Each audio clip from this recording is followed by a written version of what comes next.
একঘেয়ে মাছের তরকারি খেতে কিন্তু ভালো লাগে না, তাই আজকে একটু মাছটা অন্যরকমভাবে রান্না করছি। পুরো ভিডিওটা দেখুন, আশা করছি ভালো লাগবে।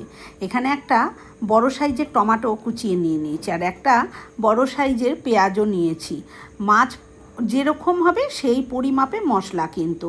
তারপরে দিয়ে দিলাম 1 চা চামচ হলুদ গুঁড়ো, 1 টেবিল চামচ লাল লঙ্কার গুঁড়ো, আর 1 চামচ জিরের গুঁড়ো, 1 চামচ ধনের গুঁড়ো, আর দিয়ে দিয়েছি এখানে 1 টেবিল চামচ আদা রসুন পেস্ট। আমি এখানে পেস্টই দিয়েছি, আপনারা চাইলে আদা রসুন যেরকম মানে দানা দেয়া যায় সেরকমভাবেও দিতে পারেন। 1 ইঞ্চি আদা, 3-4 কোয়া রসুন দিয়ে দেবেন। আমি সেরকমই বেটে এটা দিয়েছি, মানে কেনা আদা রসুন বাটাটা এখানে ব্যবহার করেছি। আর অল্প একটু জল দিয়ে একটা মিহি পেস্ট করে রাখলাম।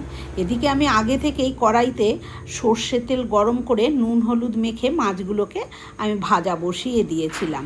মাছটাকে উল্টে পাল্টে লাল করে ভেজে তুলে নিয়েছি।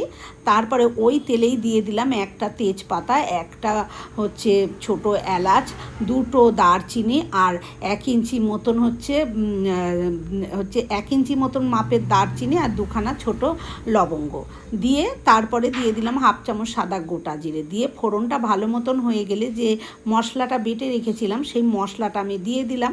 আর মিক্সিং জারটা ধুয়ে আমি একটুখানি জল ওই মশলার সাথেই রেডি করে রেখেছিলাম, সেটা পুরো দিয়ে দিয়েছি।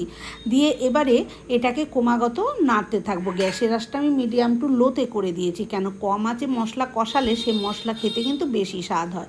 মশলাটাকে ক্রমাগত আমি নাড়াচাড়া করে কষিয়ে নেবো যতক্ষণ না মশলা থেকে তেল সেপারেট হচ্ছে।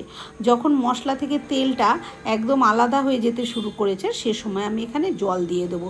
জলটাও নিজেরা নিজেদের ইচ্ছা মতন ব্যবহার করতে হবে, যে যেরকম ঝোল পছন্দ করবেন।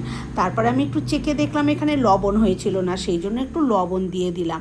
দিয়ে ঢাকা দিয়ে দিলাম। ঝোলটা ফুটে উঠলে মাছগুলো দিয়ে দিলাম ঢাকনা খুলে। তারপরে এখানে আবার 1 মিনিট মতো ফুটিয়ে নিয়ে একটু গরম মশলা দিয়ে দিয়েছি। এবার দিয়ে দেবো ওপর থেকে ধনে পাতা কুচি। তৈরি হয়ে গেল না সুস্বাদু মাছের ঝোল। ভিডিওটা কেমন লাগলো কিন্তু কমেন্ট করে অবশ্যই জানিও। যারা আমার ফেসবুক থেকে দেখছো তারা অবশ্যই আমার পেজটি ফলো করে নিও, আমার এটা অনুরোধ রইল। আর যারা ইউটিউব থেকে দেখবে তারা আমার ইউটিউব চ্যানেলটি সাবস্ক্রাইব করে নিও।